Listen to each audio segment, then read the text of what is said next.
Lain-laing concern sa sektor sa hudikatura gipanangat ngadto kang Supreme Court Chief Justice Lucas Bersamin. Usa nini ang congestion o kahuot sa mga prisuhan. Ano yung report ni Nico Serino? Sa ikaduhang adlaw sa iyang pagbisita sa Subo, nakigtigom si Chief Justice Lucas Bersamin sa lain-lain nga sektor. Mga stakeholders sa Cebu City Justice Zone ang iyang gipakikitaan karong hapon. Naglakip ini ang mga huwes, prosecutors, opisyales sa lain-laing law enforcement agencies ug uban pang ahensya. Usa sa gipadangat nga issue ngadto sa Chief Justice ang kabahin sa kahuot sa mga bilangguan. Sa Cebu City Jail lang, dunay kapin sa 5,000 ka mga inmates apan ang pasilidad alang lang sa 1,800 ka mga Piniriso. May bag-o hinuon nga building nga gi-construct sa maong pasilidad.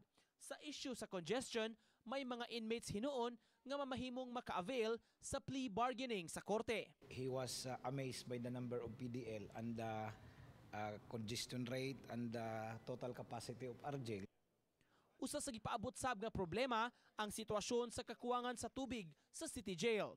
Nasinati kini nga problema mao nga mohimo na lang og pagrasyon og tubig ang City Hall ug MCWD mismo alang sa bilangguan.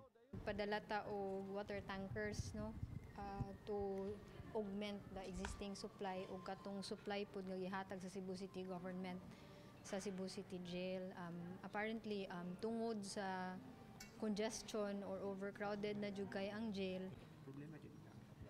Actually, ang problema sa tubig sa Cebu City Jail is a problem since time immemorial. And I am very happy that the problem of water was addressed, especially ganiha. We had a consultation.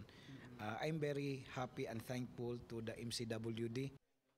Kagahapon, gipangunayan sa Chief Justice ang pagpirma sa kasabutan tali sa City Hall.